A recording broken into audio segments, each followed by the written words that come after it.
নমস্কার, অ্যাস্ট্রোইজডমে সবাইকে স্বাগতম। আজ আমরা বিশ্লেষণ করতে চলেছি বৃশ্চিক রাশির জাতক জাতিকাদের জন্য অগস্ট মাসের 5 থেকে 10 তারিখ পর্যন্ত প্রেম ও দাম্পত্য জীবনের পূর্ণাঙ্গ রাশিফল বিশ্লেষণ। এই সপ্তাহটি মানসিক ও আবেগজনিত চ্যালেঞ্জে ভরা হতে পারে। এই সপ্তাহে ধৈর্য, বোঝাপড়া এবং সংযম এই তিনটি গুণই হবে আপনার সম্পর্ক টিকিয়ে রাখার মূল হাতিয়ার।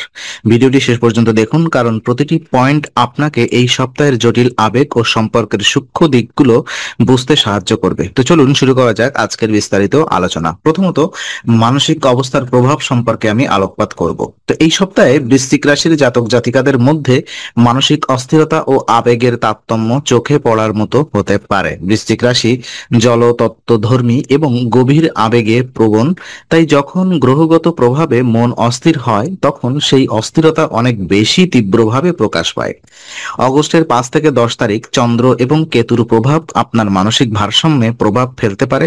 হঠাৎ করেই ছোটখাটো বিষয়ে রাগ, অভিমান বা কষ্টের অনুভূতি দেখা দিতে পারে। আপনি হয়তো বুঝতেই পারবেন না কেন মন এমন অশান্ত, অথচ আপনার প্রিয়জন সেই অশান্তির প্রভাব সরাসরি অনুভব করবেন।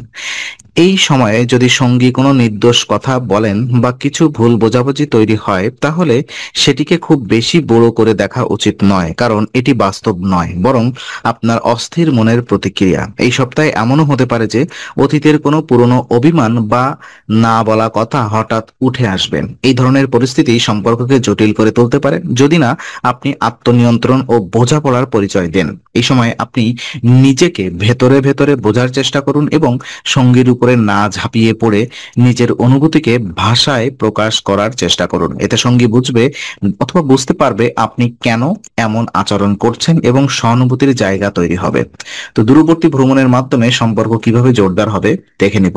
তো আপনার মন যদি অস্থির থাকে, তার একটা কার্যকর সমাধান হলো পরিবেশ পরিবর্তন। বিশেষ করে প্রেম বা বৈবাহিক সম্পর্কে মানসিক দূরত্ব কাটিয়ে উঠতে চাইলে এই সপ্তাহে একটি দূরবর্তী ভ্রমণ হতে পারে মোক্ষম দাওয়াই। বৃশ্চিক রাশির জাতক জাতিকারা যখন অস্থির হন তখন একঘেয়ে পরিবেশ তাদের আরো ক্লান্ত ও বিরক্ত করে তোলে। এক্ষেত্রে সঙ্গীর সঙ্গে একটি স্বল্প দূরত্বের ভ্রমণও সম্পর্ক পুনর্গঠনের শক্তিশালী সুযোগ তৈরি করতে পারে। এই ভ্রমণের মাধ্যমে একে অপরকে নতুনভাবে দেখা সম্ভব হয়। দৈনন্দিন জীবনের দায়িত্ব, চাপ ও অভ্যস্ত সময়সূচির বাইরে এসে আপনি ও আপনার সঙ্গী এমন কিছু সময় কাটাতে পারবেন যা আবার সম্পর্কের শিকড়কে শক্ত করবে। শুক্র ও চন্দ্রের এই সময়ের অবস্থান বলছে একান্ত সময় কাটানো মানসিক দূরত্ব কমাতে সাহায্য করে। হয়তো আপনি ভাবেন সময় কোথায়, কিন্তু এই একটুকু সময় বিনিয়োগ করলে এই সম্পর্কের বন্ধন দৃঢ় হবে। ভ্রমণে একসঙ্গে খাওয়া, হাঁটা, কথা বলা এবং প্রকৃতির মাঝে সময় কাটানো, এই সব ছোট ছোট মুহূর্ত মনের ভারসাম্য ফিরিয়ে আনতে পারে। নতুন স্মৃতির গড়ে উঠবে এবং পুরনো দুঃখ কিংবা ভুল বোঝাবুঝি মুছে যেতে পারে। এই সপ্তাহে পরিকল্পনা করুন ছোট হলেও একটি ট্রিপ, শুধু আপনার দুজনের জন্য। এই অভিজ্ঞতা একে অপরের মন বুঝতে ও হৃদয়ের কাছাকাছি আসতে সাহায্য হবে। কর্মজীবনের সঙ্গীর হস্তক্ষেপ কি হতে পারে চলুন দেখে নিব। তো এই সপ্তাহে একটি সূক্ষ্ম সমস্যা ইঙ্গিত দেখা দিচ্ছে। কর্মক্ষেত্রে সঙ্গীর অতিরিক্ত যোগাযোগ। বৃশ্চিক রাশির জাতক জাতিকারা কাজের সময় পূর্ণ মনোযোগ দিতে চান এবং সেখানে যদি বারবার সঙ্গীর ফোন আসে তাহলে মানসিক বিরক্তি বেড়ে যাওয়ার সম্ভাবনা রয়েছে। এই বিরক্তি যদি আপনি মুখে প্রকাশ করেন বা রাগ দেখান, তাহলে সঙ্গী মনে করতে পারেন আপনি তাকে অবহেলা করছেন, যা সম্পর্কের ক্ষেত্রে নেতিবাচক প্রভাব ফেলতে পারে। বুঝতে হবে সঙ্গীর এই যোগাযোগের পেছনে হয়তো রয়েছে উদ্বেগ, ভালোবাসা অথবা আপনার দৃষ্টি আকর্ষণের আকুলতা। তাই বিরক্তির জায়গায় সহানুভূতির জায়গা তৈরি করুন।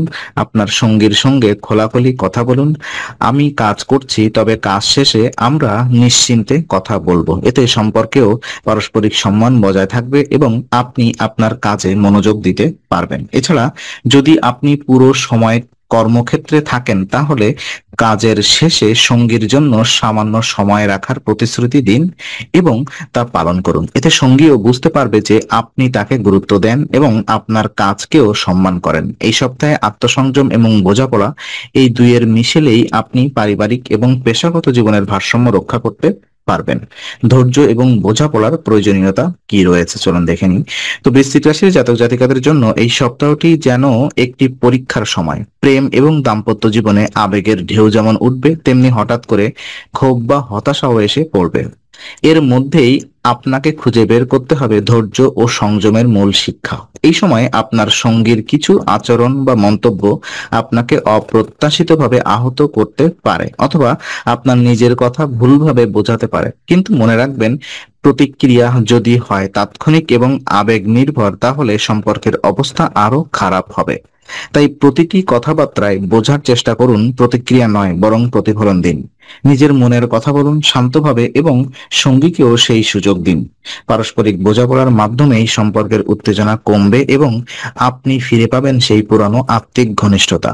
একটি ভালো কৌশল হলো রাতে একসাথে বসে দিনের ঘটনা শেয়ার করা, ছোট ছোট বিষয় নিয়ে কথা বলা বা একসাথে কোনো রিল্যাক্সিং সময় কাটানো। এতে মন খুলবে এবং অনেক অপ্রকাশিত অভিমান দূর হবে। এই সপ্তাহে নিজেকে যতটা সম্ভব ধৈর্যশীল, সংবেদনশীল এবং শ্রোতা হিসেবে তৈরি করুন, কারণ এই সপ্তাহে ভুলভাবে বলা একটি কথা সম্পর্ককে দুর্বল করতে পারে। আবার সঠিকভাবে বলা একটি শব্দ সম্পর্ককে দৃঢ় করতে পারে। তো বিশেষ কিছু পরামর্শ আমি আপনাদেরকে দিব। যেমন এই সপ্তাহে শেষ পরামর্শ অত্যন্ত গুরুত্বপূর্ণ। বৃশ্চিক রাশির জাতক জাতিকাদের উদ্দেশ্যে বলা হয় যায়, মানসিক অস্থিরতা হোক ঘনিষ্ঠতা দ্বারা, মানে আপনার ভেতরের অস্থিরতাকে দমন করে রাখবেন না, বরং সেটিকে শেয়ার করুন সঙ্গীর সঙ্গে। তাতে সম্পর্ক আরো মজবুত হবে। প্রথমত, সঙ্গীর সঙ্গে নতুন কিছু করার পরিকল্পনা করুন।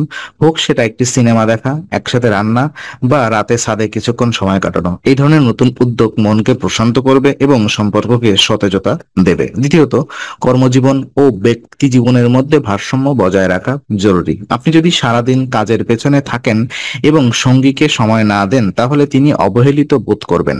পক্ষান্তরে বেশি সময় একে অপরকে দিলে কাজের ক্ষতি হতে পারে। তাই একটি সুনির্দিষ্ট রুটিন বা বোঝাপড়া তৈরি করা দরকার। সবচেয়ে গুরুত্বপূর্ণ হলো নিজের আবেগকে চেপে না রেখে শেয়ার করুন, কিন্তু তা যেন হয় সহানুভূতির সঙ্গে। এইভাবে সম্পর্ককে একে অপরের প্রতি বিশ্বাস ও ভালোবাসা বাড়বে। তো আজকে আলোচনা আমরা এখানেই শেষ করছি। আমরা আশা করি এটি আপনার মনে নতুন কিছু আলোর সঞ্চার করেছে। যদি ভিডিওটি আপনার ভালো লেগে থাকে তবে লাইক দিতে ভুলবেন না। আপনার মতামত জানাতে কমেন্ট করুন এবং প্রিয়জনদের সঙ্গে শেয়ার করে তাদের জীবনেও আলোর বার্তা পৌঁছে দিন। আর অবশ্যই আমাদের চ্যানেলটি সাবস্ক্রাইব করুন, কারণ এখানে আমরা প্রতি মুহূর্তে নতুন আলো ও জ্ঞানের কথা নিয়ে আসি। আবার দেখা হবে, ততক্ষণ ভালো থাকুন, শান্তিতে থাকুন। নমস্কার।